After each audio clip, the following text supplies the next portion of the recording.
Buenas tardes. ¿Cómo están? Bueno, no pensaba que iban a venir tantos pelados, pero bacano también para que ustedes vayan de una vez agarrando el hilo de la historia y entiendan el por qué, el cuándo, el cómo, de dónde venimos, ¿cierto? Mi nombre es Raiza de la Hoz, como les dijo Natalia, soy afroguajira, soy la directora del colectivo Estética Afro Matepelo, que es una apuesta que hicimos en el departamento de La Guajira por empezar a hablar acerca de las comunidades afro que están asentadas en el territorio. El taller es Estética Afro, Identidad, Saberes y Resistencia. Bueno, como para ponerlos en contexto del por qué lo hicimos de esta forma y en este orden, ¿no?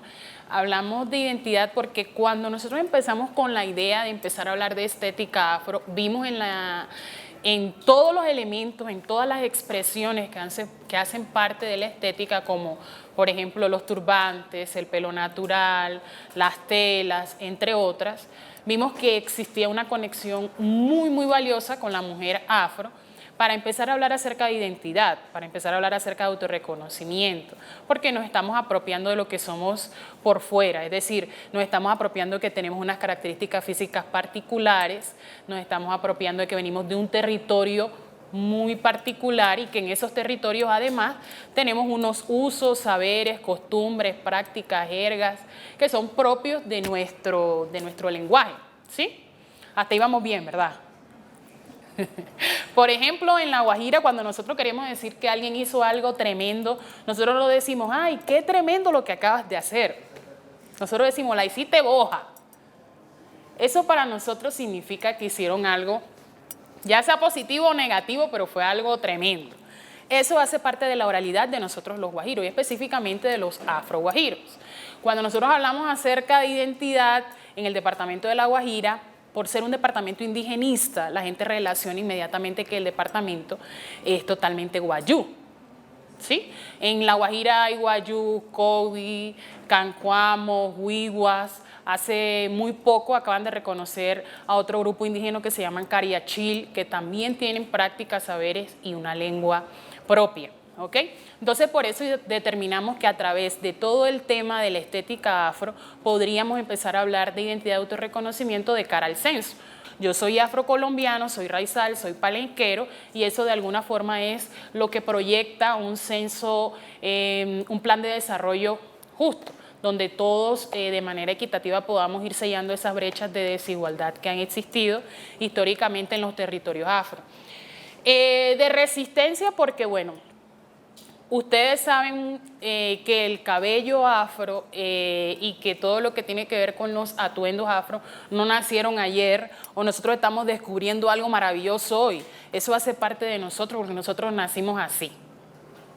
¿Sí? El día que nosotros nacimos con el pelo así, el color de piel así, nuestros labios así, hasta el swing. Eso nace con la persona. Entonces, por eso hablamos de resistencia, es decir, cómo a partir de cierto y de toda esta línea de tiempo se mantienen todas estas expresiones estéticas que van totalmente ligadas con la cultura. Ahora, si bien en el departamento de La Guajira está Matepelo como un colectivo, que es el primer colectivo de estética afro, y que les puedo decir que hace 2 años antes de que nosotros existiéramos, las mujeres no se atrevían a usar su cabello natural o a llevar su turbante, a no ser que fuera el 21 de mayo, que es el Día de la Afrocolombianidad, o a no ser que fueran carnavales que se exotizan todos estos elementos, ¿sí? Porque somos más. Porque si yo voy al colegio y la veo a ella y la veo a ella y lo veo a él, digo, ay, hay personas que les gusta, lo disfrutan y se parecen a mí y hay representación. Entonces, por eso es importante que nosotros también nos apropiemos de nuestra cultura y las personas que no hacen parte de la etnia afro, raizal o palenquera, entiendan cómo son esos modos o cuáles son esos saberes o cuáles son esas prácticas, porque de esa forma van a poder comprender muchas de las maneras como nosotros hablamos, nos expresamos o nos comportamos, y que no es moda tener el pelo crespo, que no es moda usar un turbante, porque como se los acabo de decir, nosotros nacimos con el pelo así, con el color de piel así, y la historia de nuestras madres, nuestras abuelas, siempre fue marcada por el turbante. Entonces esto no es una moda. ¿Ok? Entonces, para hablar acerca de estética afro, yo creo que nos tendríamos que demorar, como mejor dicho, más de un día hablando de eso porque es una cuestión supremamente extensa y que además ha influenciado en muchas otras cosas, ¿sí? Pero vamos a abrir este abanico de posibilidades como en lo que tenemos más cerca y hablamos acerca del turbante y cómo el turbante de pronto aquí en Colombia nosotros lo llamamos turbante, ¿cierto? En Estados Unidos no lo llaman turbante, lo llaman head wrap. En otras partes de África, África Oriental, en todo el sur del continente, los llaman hele, duku, tugui, musuk, duku. Es decir, dependiendo del territorio donde se encuentre, puede tener un nombre diferente e incluso una interpretación diferente. Es decir, ahorita más adelante vamos a hablar acerca de cuáles son esos estilos o esos modelos. Pero, por ejemplo, el turbante que yo tengo puesto hoy es un turbante de autoridad, porque es alto, porque está hecho en estampados africanos y porque representa que dentro de todo lo que estamos acá, la que tiene la voz en este momento soy yo, ¿sí? Eso se interpreta, eso quiere decir que a través de la estética afro históricamente se ha comunicado cómo a través de los estampados, de las telas, del pelo, del trenzado, se comunica, ¿ya? Yo me imagino que ustedes de ahora en adelante cada vez que vean a alguien con un turbante grande van a saber, uy, esta se cree la autoridad. Bueno, hablando acerca de los masajes para el pelo, de los productos que podemos utilizar en nuestro pelo, hoy en día hay una gama súper amplia de productos e incluso aprovecho que hay muchas niñas para decirle que hay muchos emprendimientos a nivel nacional de mujeres afro que están sacando productos específicamente para las características de nuestro pelo. Porque nuestro pelo tiene una estructura diferente al pelo liso, es el pelo ulótrico y el pelo ulótrico necesita más aceites, necesita más cuidados, aunque es más resistente, pero eso no quiere decir que no tengamos que cuidarlo, ¿cierto? Entonces, los masajes normalmente nosotros lo aprendemos de la mamá, de la tía, de la hermana, porque eso uno no lo encuentra en un libro. Y si lo encuentra en un libro, no lo crea, porque nosotros no decimos toda la verdad. Porque ese es el saber de nosotros y nosotros no lo podemos regalar. Es como cuando las mamás hacen una comida típica, por lo menos. ¿Quién es de aquí del Pacífico? ¿O tiene familia del Pacífico? Usted, ¿cuál es un plato típico de allá del Pacífico? Que a ti te guste cuando tú vas a visitar a tu gente. ¿Cómo? Pero todo el mundo no hace el arroz con coco igual, ¿verdad? Yo me comí ayer un arroz con coco aquí que tenía el coco rallado adentro. Pero bueno, eso es lo que le quiero decir con esto, ¿no? Que los saberes propios de nuestra cultura nosotros tenemos que apropiarnos. Porque eso es una herencia, eso es un tesoro. Por ejemplo, mi mamá, ella es muy famosa haciendo dulce. Y ella hace un dulce que es la jalea de tamarindo. Y el tamarindo es una fruta típica de nuestra región. Específicamente mi mamá es de María la Baja Bolívar. Entonces cuando mamá le dicen, ay, ¿cómo se hace eso? Ella cuenta, pero ella no dice todo el cuento. Ay, no me queda igual que ti. No te va a quedar igual, porque ella no puede contar todo, ¿cierto? Entonces, esto es como para ponerlos en contexto a ustedes y que sepan que todos estos saberes son propios del territorio. Y dependiendo del territorio, las personas adaptaron las plantas, semillas, aceites a las necesidades que tenían allí, ¿ok? El trenzado. Bueno, muchos de nosotros sabemos que a partir de las trenzas se realizaron las rutas de libertad, ¿sí? Entonces, cada uno de esos estilos de trenza, esos modelos de trenza, tenían un significado diferente. O sea, todos los peinados no expresaban o comunicaban lo mismo. Eran códigos entre las comunidades afro, ¿ok?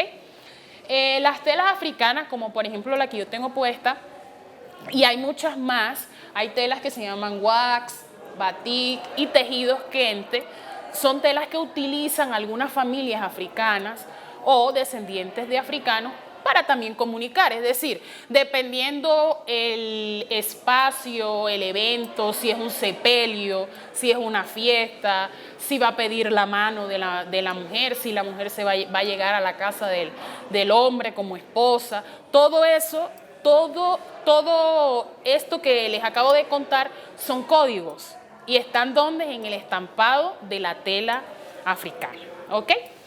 Y finalmente el pelo natural, que yo veo que aquí hay muchas texturas porque ningún pelo es igual a otro. Una vez una mujer me dijo, ay, pero es que yo quiero que a mí se me enrolle igual que a ti. Yo te llamaré a tu raíz de la hoz. No puede ser igual porque todos somos diferentes. El secreto está en enamorarse uno de lo que uno es. Cuando nosotros empezamos a entender que todos somos diferentes y que eso es lo que nos hace especial, entonces nosotros empezamos a valorar esas diferencias y se convierten en fortalezas, ¿sí? Entonces pasamos a hablar acerca del turbante afro. Yo les quiero contar una anécdota. Yo he hecho bastante cuento, así que...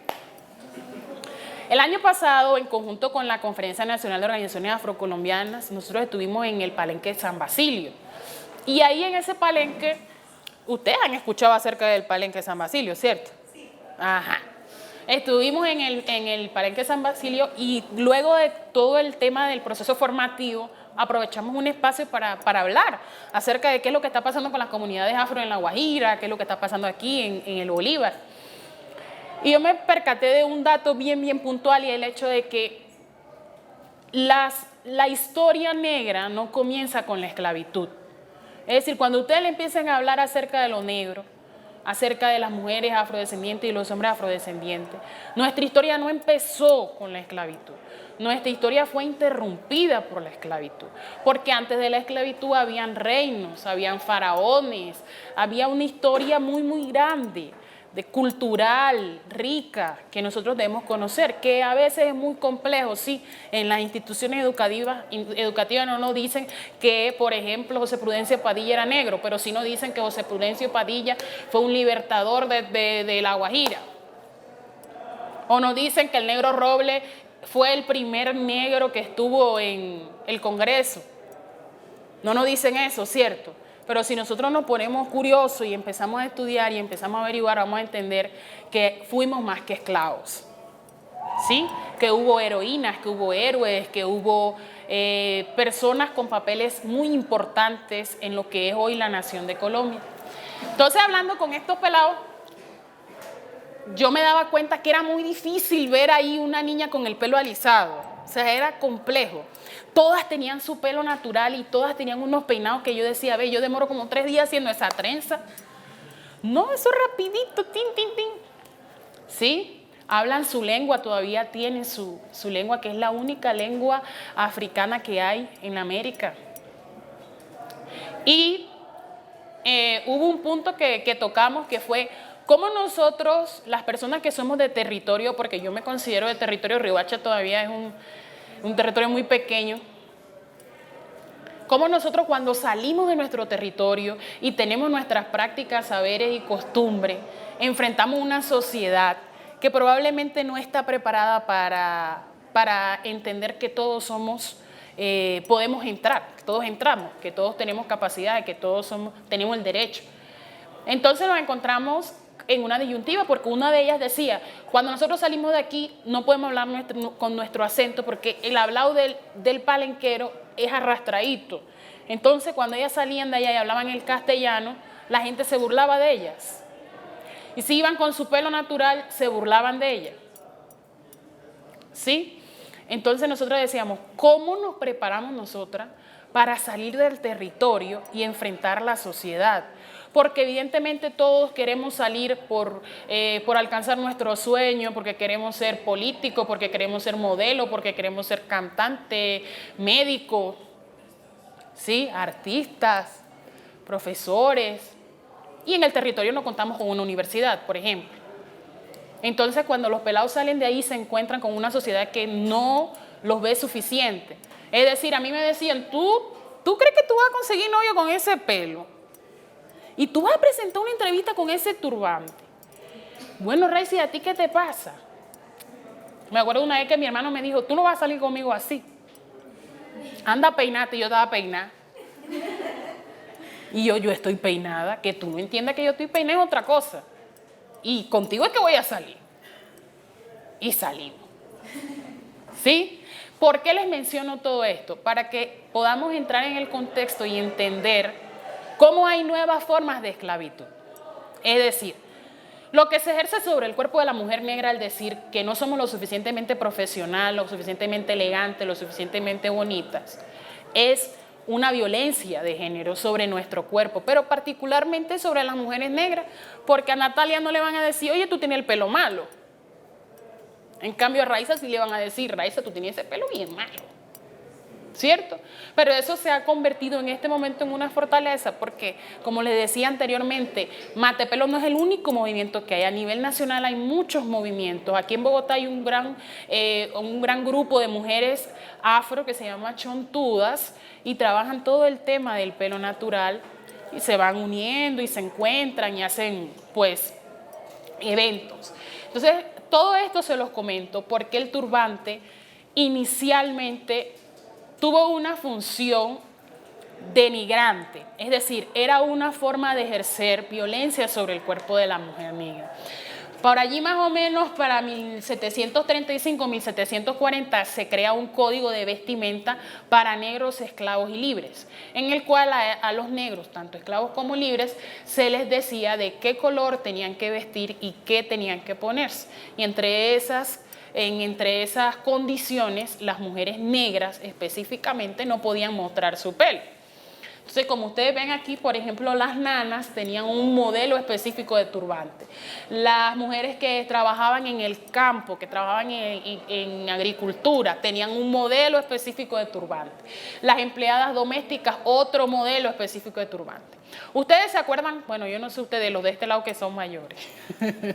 Ustedes se acuerdan cuando en el Límpido salía una señora que se llamaba Blanquita. Y Blanquita salía con un moño blanco. ¿Sí se acuerdan? Eso era una forma de presión sobre el cuerpo de la mujer negra. Es decir, las mujeres que trabajaban en el área doméstica tenían que cubrir su pelo con pañuelos y los pañuelos tenían que ser blancos. ¿Sí? Pero los pañuelos que usaban las mujeres que estaban eran empleadas domésticas no eran los mismos que usaban las mujeres que estaban en el campo o que estaban en las minas. ¿Ok? Hacia 1786, este código se hace más extenso, ¿no? Y se crea la ley de Tignus y esta ley dice que las mujeres negras no pueden mostrar su pelo. ¿Cómo se llama? Ley de Tignus. No, las mujeres negras no pueden enseñar su pelo. Y a partir de estas condiciones, esto nace, ¿por qué? Porque cuando a las mujeres le dijeron, ustedes tienen que usar turbante, ellas dijeron, tengo que usar turbante. Bueno, está bien, no hay ningún problema. Y entonces a los turbantes le colocaban plumas y le colocaban piedras para verse más atractivas, para sentirse más bonitas. Entonces vienen de nuevo esta gente y coge el código y vuelve y lo cambia. Ahora turbante no. Y con piedra tampoco. ¿Sí? Si quieren pueden averiguar acerca de esa ley, porque esa ley es bien interesante y las va a poder poner en contexto con lo que pasa actualmente. Luego el código en 1897 vuelve y cambia, porque no era suficiente. Resulta que como había tanta población afro, la idea inicial era de que la mujer negra se sintiera avergonzada de usar turbante. Esa era la idea inicial, pero ahora como había tanta negra, y ellas eran tan coquetas, ella decía, vamos a ponerle piedrita, vamos a ponerle plumita, vamos a poner, anda, pero ya esto no tiene el mismo significado porque ahora ellas están bien chévere. Entonces nada, pluma tampoco, ahora nada más trapo y tiene que ser blanco o gris. Estamos copiando, ¿verdad? Vamos bien. Bueno, guardar semillas y piedras preciosas. Las que estaban en la minería, que podían llevarse piedras, las escondían dentro de los turbantes. Y si podían robar las semillas, también las metían dentro de los turbantes. Era una forma también de sobrevivir, porque de esa manera podrían comprar la libertad de sus hijos, de sus familiares, o podrían sembrar y producir sus propios alimentos. Entonces, ese fue uno de los usos que se les dio. Seguido y hasta en la actualidad existe algo que se llama el rodillo. El rodillo es algo que se hace con una tela tipo turbante, vamos a suponer como esta tela, ¿verdad? Y las mujeres lo toman y lo envuelven en la mano hasta que hacen una especie de almohadilla, ¿sí? Esto evidentemente no tiene las dimensiones, pero la idea es que esto pueda soportar el peso de lo que ellas cargan. Es decir, las mujeres que cargan las poncheras con la ropa que van a lavar al arroyo, ellas soportan sobre esas poncheras sobre su cabeza con un rodillo. Ese es el nombre del rodillo. Las mujeres palenqueras que ustedes ven que venden los dulces, esas poncheras pesan bastante. Entonces, ¿ellas qué hacen? Utilizan el rodillo también para resistir el peso de las poncheras. Y ahora, y hace mucho tiempo, cuando la mujer negra del pueblo estaba más involucrada con el tema de la agricultura, también cargaban las siembras y entre otras cosas que recogían. El turbante afro, dependiendo del sitio donde se encuentre, tiene un significado. Y yo les quiero hablar aquí puntualmente de algo que hablamos al inicio, del tema de la apropiación cultural. Cuando nosotros hablamos de turbante, hay muchas mujeres que usan turbante. Por ejemplo, las indígenas guayú utilizan turbante específicamente para protegerse del sol, porque la Alta Guajira es bastante caliente, de hecho es desértica. Entonces ellas utilizan el turbante para esa función nada más. Es decir, ellas no lo usan para demarcar que aquí hay una que es la líder o para decir que estoy soltera y estoy casada. No, ellas no interpretan eso de esa forma. Ellas lo hacen simplemente para protegerse del sol, ¿sí? Entonces, cuando nosotros hablamos acerca del turbante afro, tenemos que entender que no es una moda y que es un elemento que ha resistido muchísimos años. Y que cuando nosotros lo usamos, prácticamente nos estamos poniendo una corona, porque nos estamos poniendo muchísimos años de historia sobre nuestra cabeza, estamos protegiendo nuestro pelo. Es uno de los estilos protectores más efectivos que yo he visto para el pelo. Y adicional a eso, mencionarle, muchachas, que hay un tema espiritual a través del cual nosotros nos conectamos con nuestros ancestros, con los mayores, y es que lo que está más cerca del pelo son los pensamientos. ¿Qué es lo que está más cerca del pelo de nosotros? El cerebro.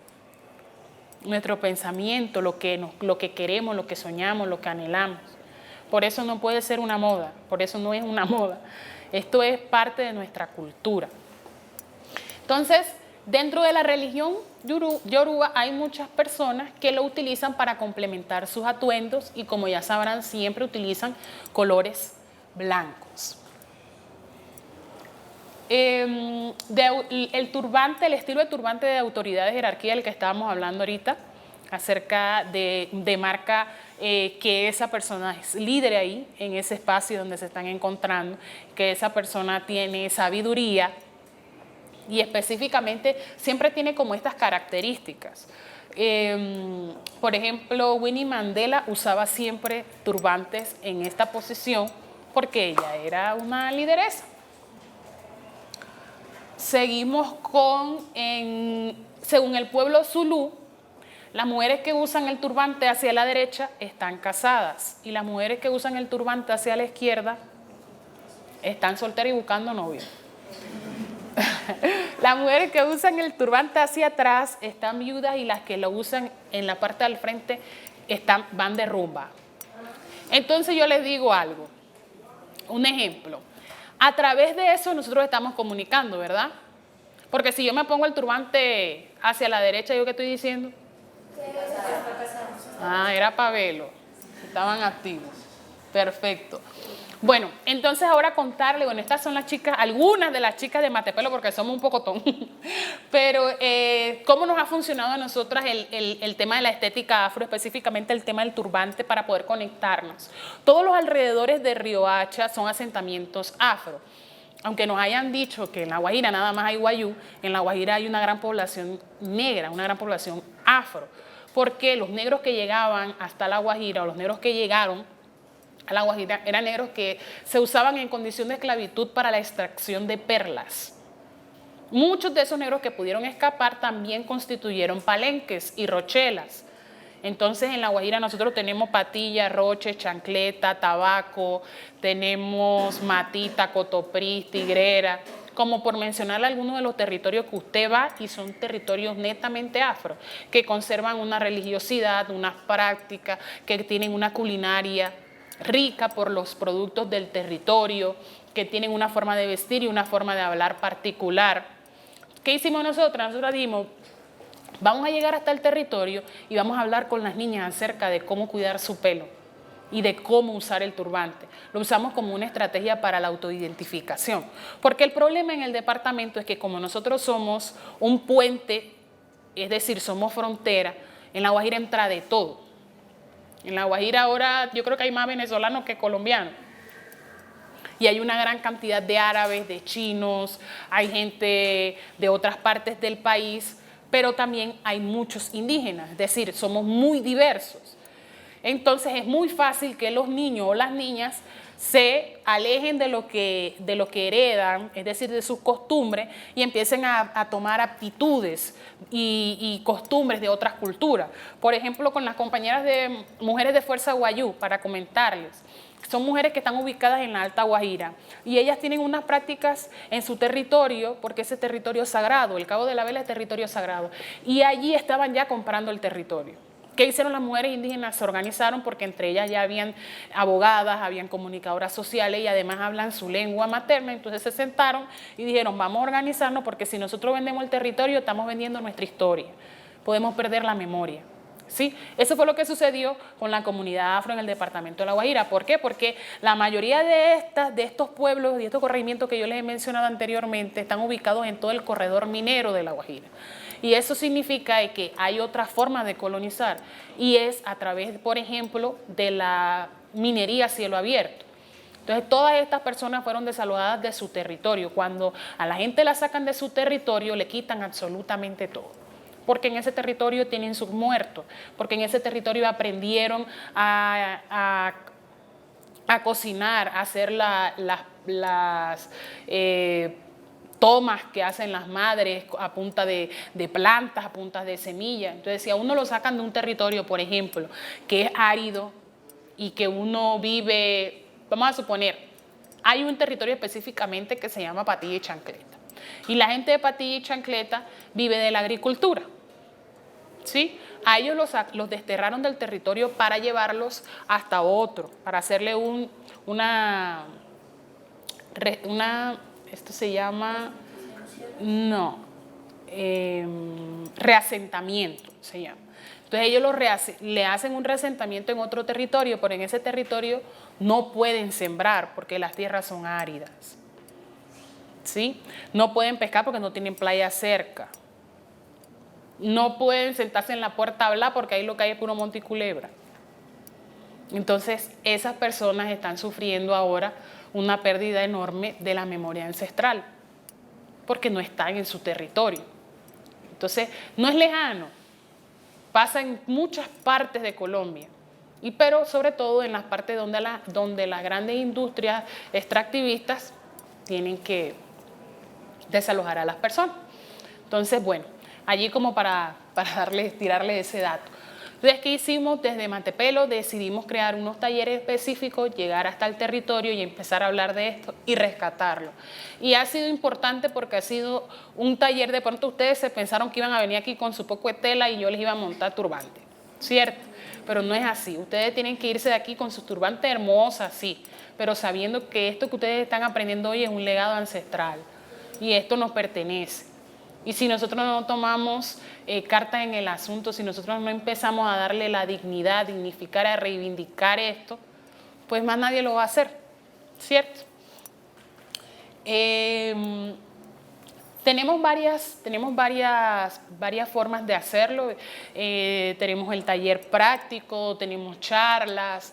Yo creo que, a diferencia de muchas compañeras, yo creo que entre más grupos salgan mejor, porque es que lo importante es que siempre se esté hablando de esto.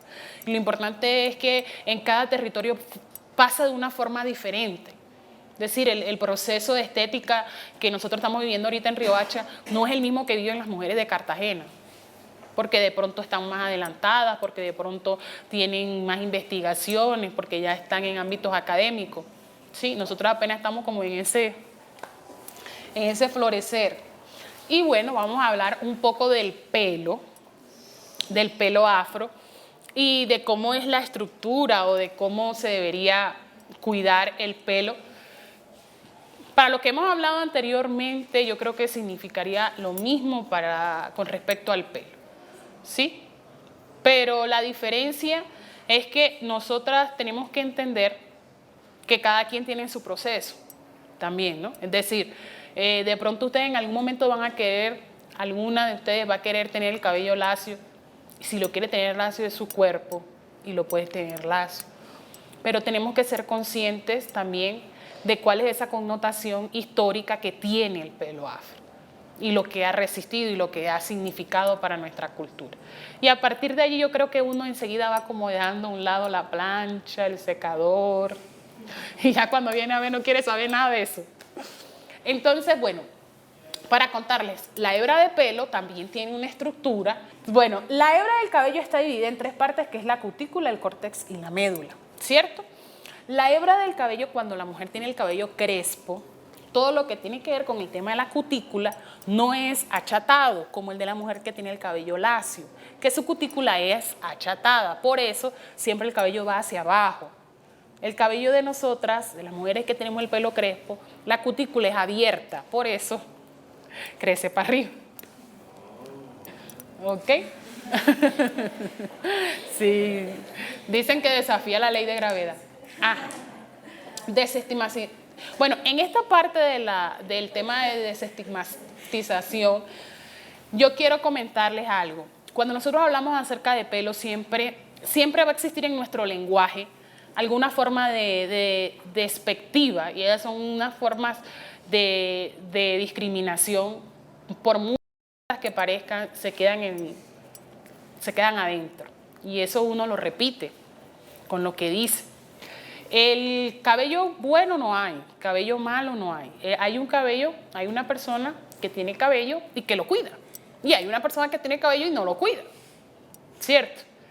Hay diferentes tipos de cabello, hay diferentes tipos de textura que van desde la 1, 2A, 2B, 2C, 3A, 3B, 3C y eche para adelante, ¿sí? Pero resulta que nosotros podemos tener en nuestro cabello diferentes tipos de textura, no solamente uno. Cuando yo tengo un arroz-comango, yo tengo como 4 texturas.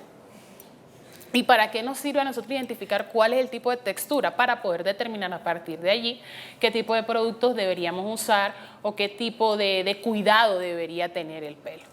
Hay un movimiento ahora que nace a partir del movimiento del cabello natural, que es el movimiento de las mujeres de cabello 4C, que es el cabello que es más crespo, porque no existen la misma variedad de productos para este tipo de cabello, o no existe la misma cantidad de información para el cuidado y el mantenimiento del pelo.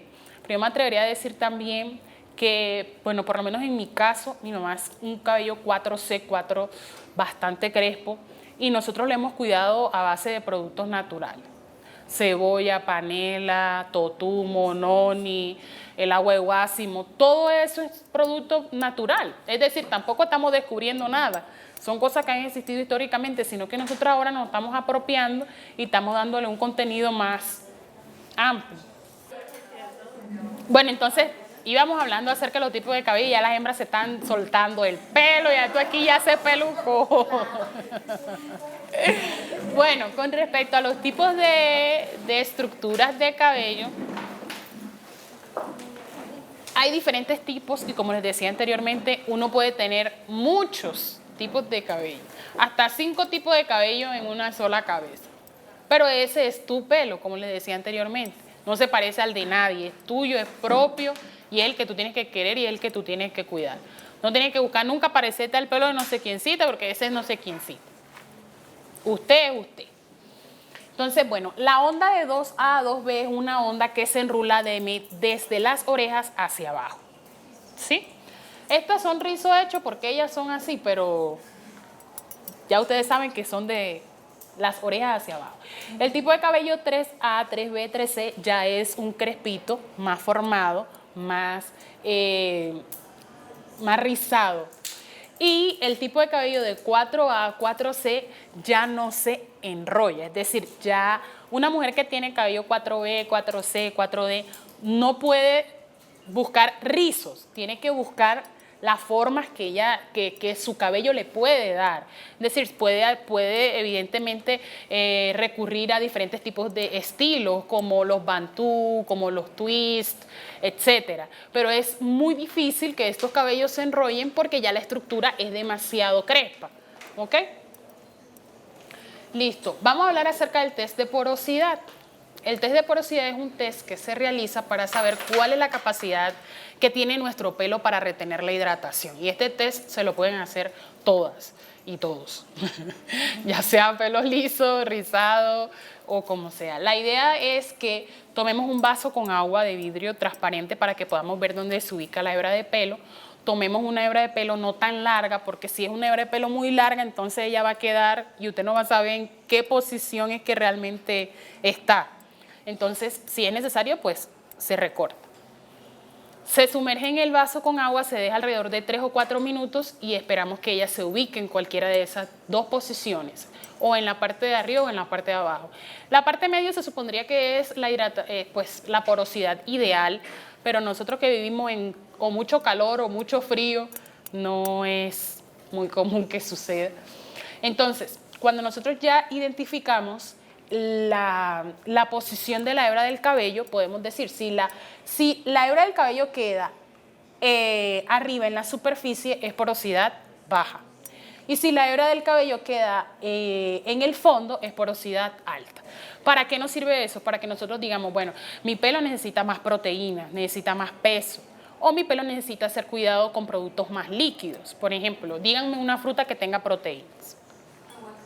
El aguacate tiene proteínas. ¿Cuál otro? El banano. Sí, el guineo maduro, el plátano amarillo. ¿Qué más?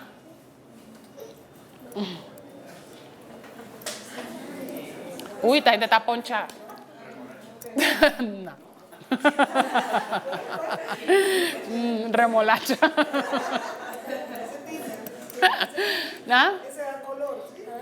Pues sí, me imagino. No, yo no me he echado remolacha. Bueno, digamos que dentro de las proteínas, yo les voy a mencionar y alguna se le va a quedar a ustedes en la cabeza grabada. Tenemos el yogur, está el plátano maduro, está el aguacate. Algunas personas, bueno, la papaya a mí me gusta porque la papaya la puede usar una porosidad alta o una porosidad baja, pero la papaya es 1A. La uyama también es buena. Y lo bueno de esto es que ustedes pueden comprar toda esa fruta cuando ya se están echando a perder. Cuando uno llega, mire señor, ya se está dañando. No lo va a comprar eso por lo que vale, un poquito más barato.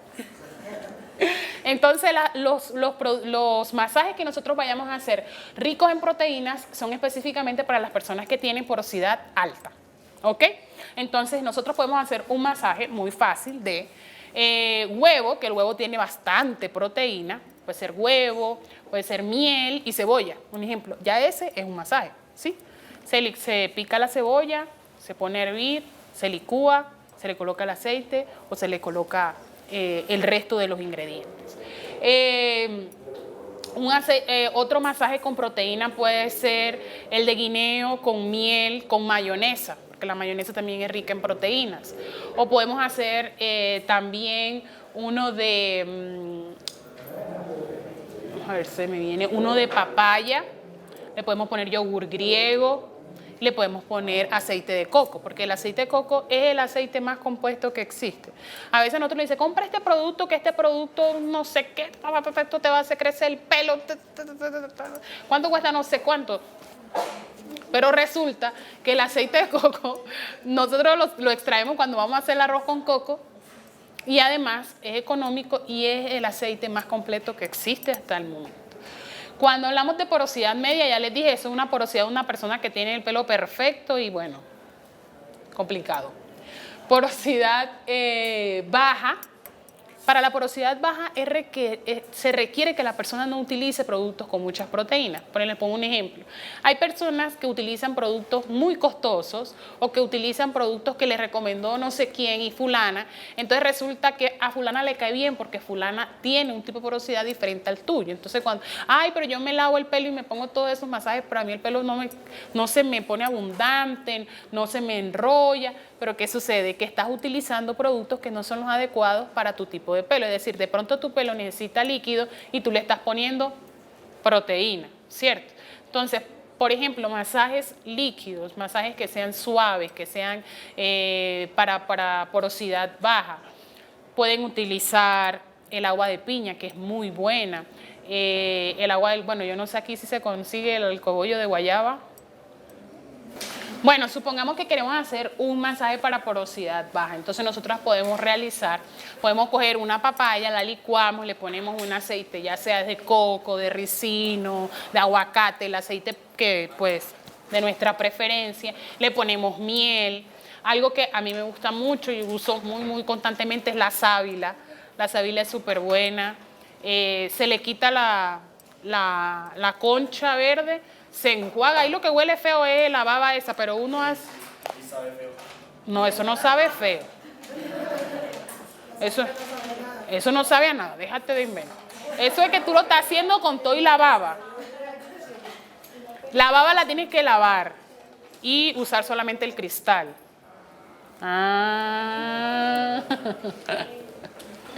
Listo.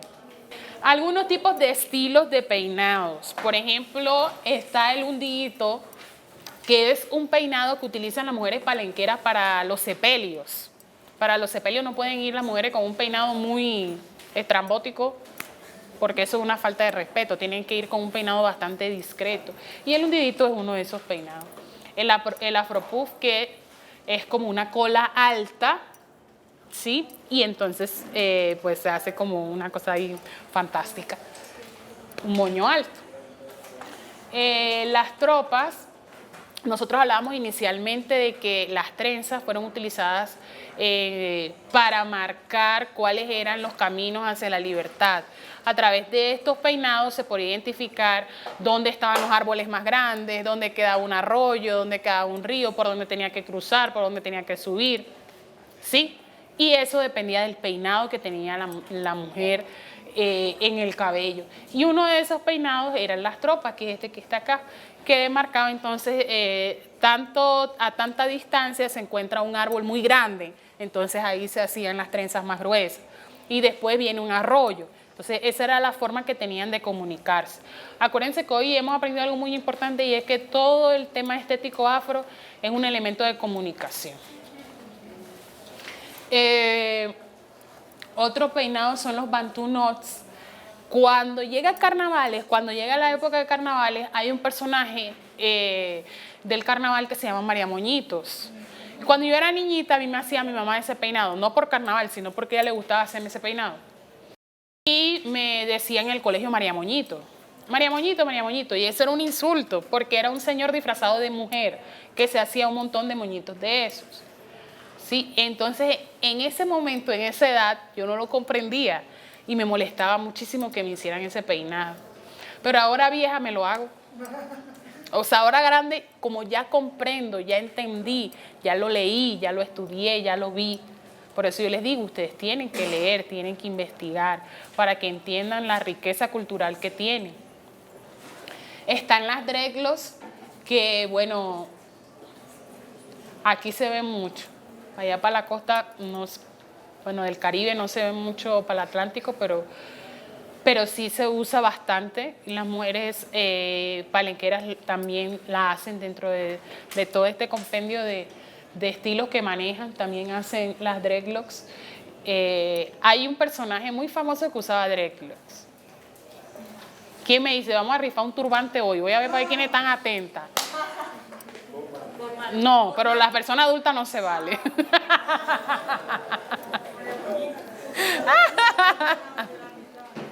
Las dreads, las que usaba Bob Marley.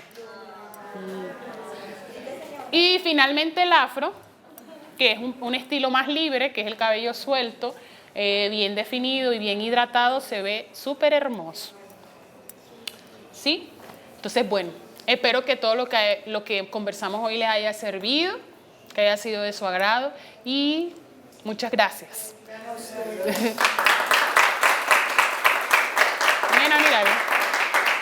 Entonces me gustaría conocer la experiencia de ustedes, sus comentarios con respecto al tema del pelo natural y de los atuendos, ya quedó bastantes niñas y niños con el cabello natural.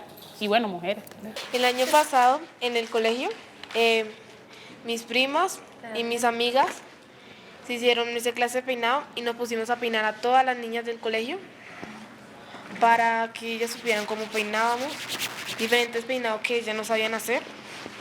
Nos costó casi toda la clase peinando a todas las niñas del colegio y Daisy, María y Alejandra hicieron una presentación. Buenas tardes. Buenas tardes. Yo soy docente de las niñas y venimos del Colegio República Bolivariana de Venezuela, allí en el centro. Ellos y ellas, el chico, el señor don Juan David y ellas hacen parte de los niños de grado sexto, de séptimo a noveno. La profe que me acompaña es mi compañera de inclusión, porque es un colegio que recibe inclusión en todos los aspectos.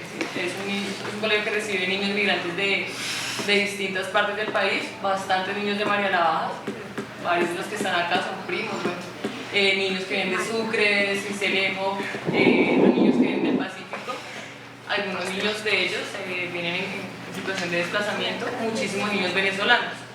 Y estamos haciendo un proyecto sobre migraciones, así se llama, Chamitos, y acoge a todos los niños que pues, de una u otra manera vienen como refugiados o como desplazados internos, o simplemente vienen de una colonia, ¿sí? Son hijos de las colonias que han llegado aquí a Bogotá. Entonces la idea es pues, como hacer un rescate cultural de sus tradiciones. ¿Sí? Yo pues soy mestiza, no tengo ni familia, ni novio negro, ni nada, ni afro, nada, no. Solamente me parece que es importante siempre reconocer de dónde vienen los niños. Con ellos en particular, el año pasado intentamos trabajar en todo el colegio, pues lo que llaman el Día de la Afrocolombianidad, pero no era el Día de la Afrocolombianidad porque era un día cualquiera, fue en octubre casualmente, pero la idea sí era que todo el colegio, niñas mestizas, blancas, de todos los colores, y niños, se hicieran una trenza afro, un peinado afro, como una manera de reconocer ¿no? la diversidad cultural, pero en la vida real. Tuvimos varias peinadoras, porque el año pasado habían varias niñas de sexto a 11 con experiencia en eso. Y pues ellas fueron las que nos ayudaron a organizar el espacio. Teníamos como 12 peinadoras y el rector del colegio, que también es muy chévere, nos apoyó en todo, entonces dándonos los recursos para peinar a pues tantas niñas, ¿no? Entonces ellas estuvieron participando, algunas llegaron este año y parte del evento era que las niñas estaban declamando una poesía que es pues, la que ustedes conocen de Victoria Santa Cruz, Negra, ¿cierto? Ellos dicen que no se acuerdan, pues les salió muy bonita y este año vamos a ver si podemos hacer el segundo día, lo titulamos Ponte Afro, pero o sea, creo que en ese sentido intentamos como romper con el esquema de que lo afro solamente es para los afro y por qué, sí, también debe ser parte del reconocimiento cultural de todos, sí, como mestizos, sí, creo que en mi familia por allá en un antepasado lejano debieron haber afro y eso también hay que reconocerlo y también entender que eso salió como rechazo de algunas de las niñas que hoy están acá a aceptarse como afro, ¿no? A que les digan negra y que ellas se sintieran ofendidas, incluso algunas que todavía se niegan a utilizar el cabello suelto y yo decirles, pero tu cabello es hermoso, ay, profe, no se burle, ya, ¿no? Pero y mira que ahora las niñas mestizas dicen, oiga, qué chévere el pelo afro, en todo el colegio hay veces que se van así, ronda de niñas, ustedes las ven así como se vienen hoy todas con su tocadito. Esa es una experiencia que tenemos en el colegio, pues desafortunadamente no hemos tenido más apoyo incluso de colectivos afro, pero me parece muy bonito, ¿sí? que los niños, incluso los niños indígenas que tenemos otro proceso con ellos, reconozcan su cultura. ¿Sí? Gracias por el espacio, chévere que de verdad los niños hayan podido escucharte y a ver si de pronto aquí las niñas que son muy pilas se animan a un poquito de la poesía. Hay una connotación ahora con respecto al tema cultural que lo hablábamos a inicio, que es el tema de la apropiación cultural. Entonces, en muchas oportunidades nosotras nos hemos sentido utilizadas. Por lo menos en mi caso, yo he estado en escenarios donde quieren como exotizar lo que nosotras hacemos o que no pase del carnaval o que no pase el 21 de mayo, ¿me entiendes? Entonces uno con el tiempo va como generando como golpe y cuido, ¿no? Como esa barrera de que ven acá, pero de qué se trata, cuéntame más, no sé, sí. Pero yo considero que sí es importante que en estos procesos se involucren todos los niños, independientemente que sean afro o no sean afro. Porque lo hablamos esta mañana con Natalia, es también como la capacidad de identificar que cada uno de ellos tiene una particularidad y a partir de allí se genera mucho respeto por la diversidad. Entonces, es interesante que por lo menos en este escenario no solamente hay mujeres negras, hay mujeres mestizas también. Mi esposo tiene el cabello 4C y su abuelita es afro, ya falleció. Y algo que pasa, por ejemplo, cuando él se va a peluquear, es difícil encontrar la persona que le da el corte que a él le gusta. Entonces, como su cabello es bien crespo, cuando le cortan el cabello lo dejan como si fuera un cuadrado y a él eso le molesta mucho. Y encontrar el peluquero que le coge el gusto, que le sabe manejar, no ha sido fácil. Entonces, pues quería compartir eso. A nosotros nos pasó una cosa súper curiosa una vez en el Petronio, que la gente, pues una gran amiga tiene una marca de productos que se llama Afronía, son productos para el pelo. Entonces estábamos hablando acerca, pues la idea era que ella vendiera los productos, pero al mismo tiempo yo hiciera la pedagogía. Entonces siempre para esa fecha como que articulamos para que no se pierda, ¿sí? No se quede ahí como nada más en que compran y ven. Entonces llegó una mamita con la niña, una niña preciosísima, y a mí me causó mucha curiosidad porque ella fue la niña fue con la mamá y el papá. Pero quien se acerca inicialmente es el papá y nos dice, ay, ustedes están vendiendo productos para el pelo, ay, ustedes son las que venden productos para el pelo. Llegó el señor con la esposa, la niña, no sé qué, bueno, mire, sí, estos son los productos. Entonces la mamita cogió a la niña delante de todo el mundo ahí, no, es que yo no sé qué hacer con este pelo, que lo tienes horrible, que yo sufro, que no sé qué, que ya no hay yo que echarle, que... Mira que la niñita estaba estupefacta, o sea, esa niña no movía ni una pestaña de la vergüenza que ella tenía por lo que era, o sea, ese espectáculo que la mamá estaba haciendo. Yo porque estaba en ese momento en calidad de vendedora, pero yo hubiese estado al lado de ella y yo no hubiese sido vendedora, yo no sé ni dónde hubiéramos, todavía estuviéramos peleando. Y yo recuerdo que en ese día yo le dije a ella, qué irónico es que la persona que está más interesada en comprarle los productos a la niña es tu esposo. Y que tú con ese lenguaje que estás usando sobre la niña la estás reprimiendo, la estás generando en ella una autodiscriminación, un autorrechazo. Y esas son las mismas niñas que cuando tienen 10 años se quieren alisar, que cuando tienen 15 se quieren operar, que no están nunca contentas con lo que son, no se sienten satisfechas con lo que son. ¿Por qué? Porque vivieron una infancia llena de miedos, llena de prejuicios. Entonces también ustedes que están en las instituciones educativas, empezar a cambiar esas formas de hablar, de hablarnos entre nosotras mismas, porque si imagínense ustedes que las matas se ponen bonitas cuando uno le habla bonito. Cuando usted agarra las plantas, usted tiene una planta en su casa, usted le habla bonito, la mata se pone bonita. Imagínense las personas que tenemos conciencia y podemos cambiar. Entonces es muy importante también la forma como nos hablamos, cómo nos pedimos los favores, cómo nos referimos a la otra, cómo tratamos también tenemos que entender de que todas somos bonitas desde nuestra belleza, que es la belleza propia que cada una tiene. Y en ese mismo Petronio llegó una muchacha trasquilada que se había ido a cortar el cabello donde una muchacha que supuestamente ella era la maravilla, el cabello crepo, y la muchacha le soltó la cabeza.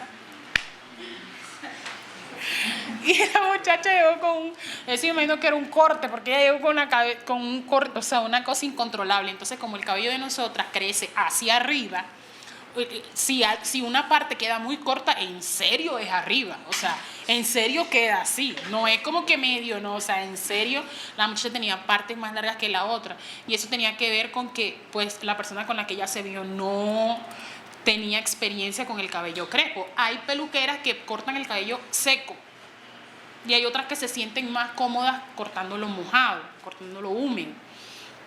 Entonces, nosotros no sabemos si aquí entre estas niñas, por lo menos la amiga que ya sabe trenzar, ella no se puede quedar solamente en el trenzado, tiene que empezar a averiguar dónde puede aprender a cortar el pelo, porque esto además es una entrada para ti. Dentro del colectivo hay niñas que ellas entraron al colectivo por su pelo, por su proceso de transición, pero hoy en día tienen emprendimientos, unas tienen salones de belleza, otras trenzan a domicilio, otras cortan solamente.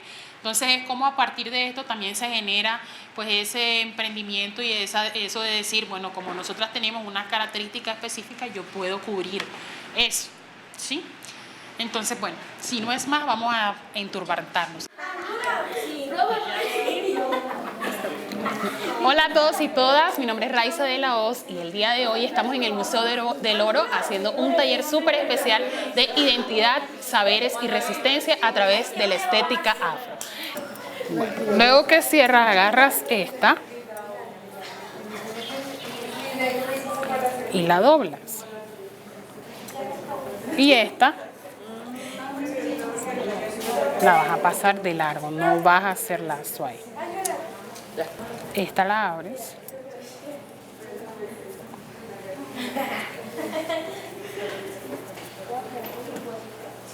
Y la metes acá.